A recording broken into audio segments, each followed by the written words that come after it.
আসসালামু আলাইকুম ওয়া রাহমাতুল্লাহি ওয়া বারাকাতুহু। প্রিয় দর্শক বৃন্দ, আজকে রমজানুল মুবারক মাসের তৃতীয় অধ্যায় আপনাদের সামনে আলোচনায় এসেছি।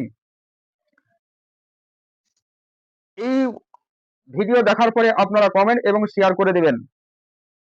আসুন, একজন সাহাবী হযরত সালমান বিন মুহাব্বিক রাদিয়াল্লাহু তাআলা হতে বর্ণিত, নবী করিম সাল্লাল্লাহু আলাইহি সাল্লাম বললেন, যে ব্যক্তির নিকট এমন যানবাহন উপস্থিত যার দ্বারা আরোহণ করে সে গন্তব্যস্থল পর্যন্ত সচ্ছলভাবে পৌঁছাতে পারে, তাহলে সেই যেন রোজা রাখে, যেখানে রমজান আসুক না কেন, যেই জায়গাতে রমজানে থাকুক না কেন।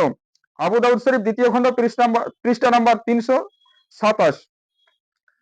আরেকজন সাহাবী হযরত আনাস বিন মালিক রাদিয়াল্লাহু তাআলা আনহু হতে বর্ণিত, নবী পাক সাল্লাল্লাহু আলাইহি ওয়াসাল্লাম বললেন, নিশ্চয়ই খোদা পাক মুসাফির ব্যক্তির জন্য অর্ধেক নামাজ মাফ করে দিয়েছেন।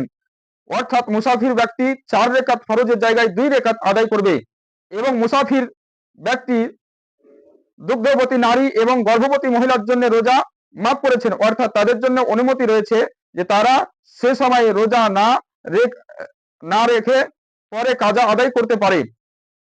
আবু দাউদ শরীফ প্রথম খণ্ড পৃষ্ঠা নাম্বার 227, মিশকাত শরীফ পৃষ্ঠা নাম্বার 178। উক্ত হাদিসের ব্যাখ্যায় বলেছেন যে, অর্থাৎ দুগ্ধবতী নারী এবং গর্ভবতী মহিলা, যে মেয়ের সন্তান আছে, দুগ্ধ পান করে এবং গর্ভবতী মহিলা রোজা না রাখার অনুমতি, সেই পরিস্থিতিতে প্রয়োজন যখন রোজা রাখার ফলে শিশু বা নিজের চরম ক্ষতির সাধন হয়, অন্যথায় অনুমতি নেই। আতুল লামআত দ্বিতীয় খণ্ড পৃষ্ঠা নম্বর 54।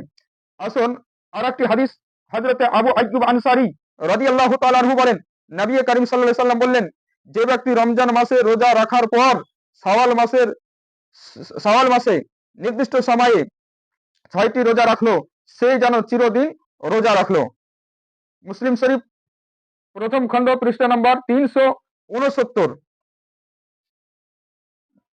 আরেকটি হাদিস হযরত আবু কাতাদা রাদিয়াল্লাহু তাআলা আনহু হতে বর্ণিত, নবী পাক সাল্লাল্লাহু আলাইহি সাল্লাম বললেন যে, খোদা পাকের রহমতের প্রতি আমার দৃঢ় বিশ্বাস যে আরাফার দিনে একটি রোজা 1 বছর পূর্বের 1 বছর পরের গুনাহ মিটিয়ে দেবে। আরাফার রোজা আরাফাত মাঠে পালন করা নিষিদ্ধ।